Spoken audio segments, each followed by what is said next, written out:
በቀጥታ ማስተላልፈው በአማርኛ ይሆናል።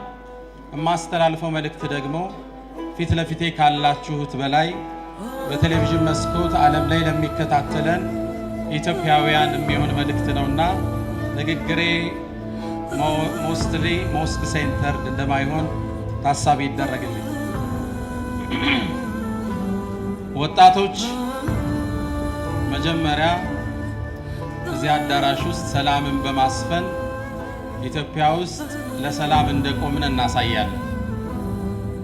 ጸጥታ እናከብራለን። ኢንሻአላህ ትልቁ ምክሬ ኢትዮጵያ ከእናንተ ብዙ ትጠብቃለች። የዚች ሀገር ተረካቢ ትውልድ እናንተው ናችሁ።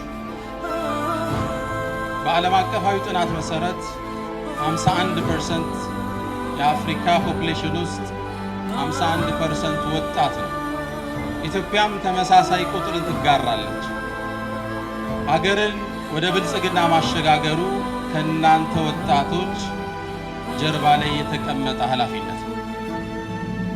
ለንግግሬ መነሻ እንዲሆነኝ አንድን ታሪክ አጋራችኋለሁ።